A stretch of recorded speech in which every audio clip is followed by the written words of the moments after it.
keessanii nagaa keessanii injirraaf injirruuf jirraa ol keessa jibeettu waan ol keessa makaa tokko akkasitti jirra waan ta'eef jechuudha. Gara isaatti odeessan sanis gara irraa odeessan sanis nama wallaalchisa. Harki nama oollataa, afaan nama oollataa, qaamni hundumtuu nama sirbaa jechuudha. Ani karaa gama kootii kanatu natti dhaga'ama. Kamiifis ta'u kamittis ta'u gara isaa wallaalu wayin arrabsanii namaan bahu kanaa manna warra dachee kanarraa deeman hin boqotan. Warri dachee kanarraa deeman kanan argan, dhiphina kanan argan, waan amma ta'aa jiru kanan argan. Isa dhugaa isaanitti garaniit boqotanii deeman. Isuma dhugaa koosiliin jedha jechuudha. Garatti haasa'amutu nama dhiba, garatti dubbatamtu nama dhiba, garatti waan godhan nama wallaalchisuutu jira. Eenyutu badii qabaa, eenyudhaan badii qabdaa, eenyutu balleessaa qabaa, eenyutu badaa isa jedhu garamatti odeessamu jiru. Ani karaa gama kiyyaa gara isaa wallaale. Mataasaas na wallaale, miila isaas na wallaale. Anaan akkuma na beektan kolfee taphachuu boo'u kana lamaan hin na beektu.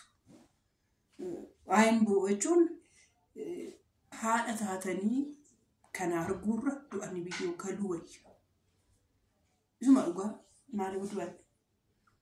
Lafa sissiila warri deemi bari boqotte.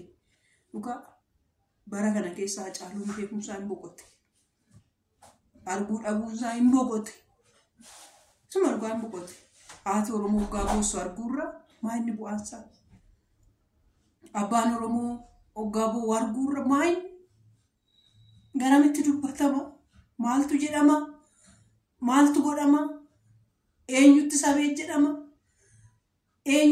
Namni jaalli nagarree hin jiru. Eenyutti kaa maal goonameesti mee waan godhamu waan dhugaa rabbii?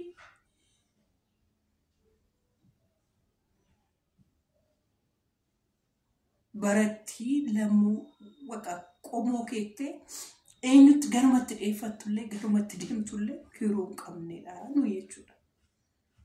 Kanaaf waanan jedhus wallaalee, waanan dubbadhus wallaalee, waanan godhus wallaalee bishaan gabatee irra daakamu beektu garasiif garanatti daakamaa jechuudha. Garasiif garanatti daakamaa jiraachuudha jechuudha. Amma nuunis tokko keenya bira eenyu bira nanqatu, eenyu bira isin nanqatu kun jechuudha. Waan amma ta'aa jiru kun nama eenyu bira yoo nanqatu kun eenyu kee bira nafu kun. Isuma dhugaa Waaqayyo biyya keenya qofa araaraadhaan ilaalu. Maal akka balleessine hin beeknu, maal akka yakkine hin beeknu, maal akka goone hin beeknu. Amma arge kanatti amma umurii koo kana argetti sabni koo waan inni yakkine agarreen. Isuma dhugaa waan anaan dura dhalatee ture waan anaan gama jiru hin beeku. Umurii koo kanatti garuu amma argetti nama bishaan naaf kennuu jedhe aannan namaaf kennuu hin beeka. Nama nan beela yoo jedhe si nyaachisu hin beeka. Nama mana isaa horattee nan bula jette siree irraa bu'ee ofiisaatti lafa rafee nama raffisu hin beeka. Bakki itti guddadhes kanuma, ani arges kanuma. Ani ammaa kana garuu beeku maal inni akka isaan yakkan, maal akka isaan balleessan hin beeku. Isa dhugaa waanan godhu wallaale, waanan jedhus nan wallaale, waanan dubbadhus nan wallaale.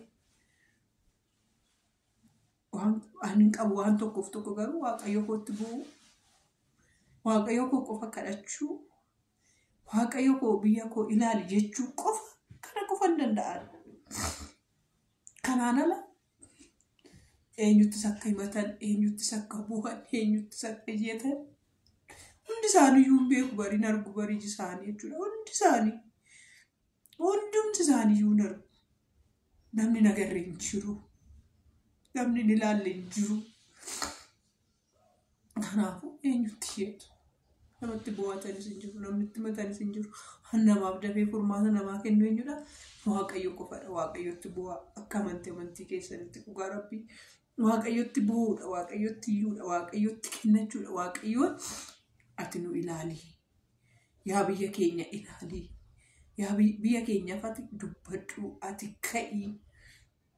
Murtii keetu caalaa. Yaa abbaa koo murtii kee qofatu nuuf ta'a. Anati nu murteessitetu nuuf danda'amaa jennee isa qofatti bu'u. Kanarraa nama itti bu'u hin beeku. Odoon beekee dhaqee jechuudha. Dhugaa Rabbii ofii yaadu'ee du'a nama biraa ishee natti tola. Ofii hootii darbee osoo boo'icha isaanii namarraa qoorsuu danda'ame itti bu'atanii qoorfatanii baay'ee gaariidha. Dhugaa namatti bu'anii itti matanii jiru. Namni itti bu'atanii itti matanii jiru.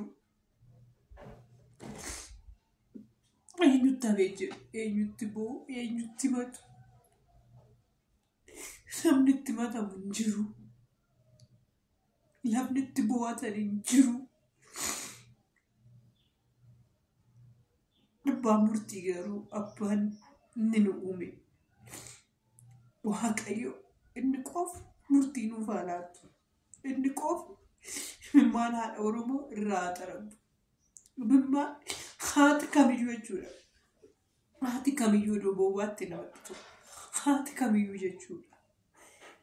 Haati nama kamiyyuu iddoo boobaatti gaariidha. Ituma dhugaa koo isiniin jedha. Haati diinaas haa taatu, haati firaas haa taatu, haatuu fi iddoo boobaatti baay'ee namatti tolaa jechuudha. Imimmaan haadha arguun, imimmaan abbaan arguun hammam akka nama miidhu dhugaa. Iddoon gara miidiyaa kana dhufu baay'ee yeroonitti jiru jira. Yeroonitti arguu baay'ee maal iddoon gachuu baay'ee yeroonitti jedhu jira. Kanaaf yaa qomoo koo, yaa saba koo bakka jirtanitti, biyya jirtanitti, lafa jirtanitti Waaqa keessanitti bu'aa. Yaa Waaqayyo nurraa kaasaa. Yaa Waaqayyo ataraara keetiin nu ilaali jedha. Bakka waanjoo nama ammatti baannee nu gahee jedhaadhaatti kadhadhaa dhugaa. Isuma dhugaa bakka murtiin abbaan murtii, abbaan dhugaa, abbaan haqaa Waaqayyo qofadha. Waaqayyo akka inni nu ilaalu, akka inni nu mil'atu, akka inni nuuf ta'u. Kana qofa nuuf kadhadhaa dhugaa Rabbii. Taraara lama. Anuu hin beeku dhugaa. Gattin jedhus, waanan jedhus, waanan dubbadhus nan dhabe. Waan baay'ee isinii fidadhee yaadee ture. Tapha baay'ee isinii fidadhee yaadee ture dhugaa Rabbii. Taphoota hedduu haadhaan afaana taphadhee isinii fiduuf yaadee ture. Rakkina biyya Arabaa keessa jiru isinii haasofsiisuun barbaadeetu. Garuu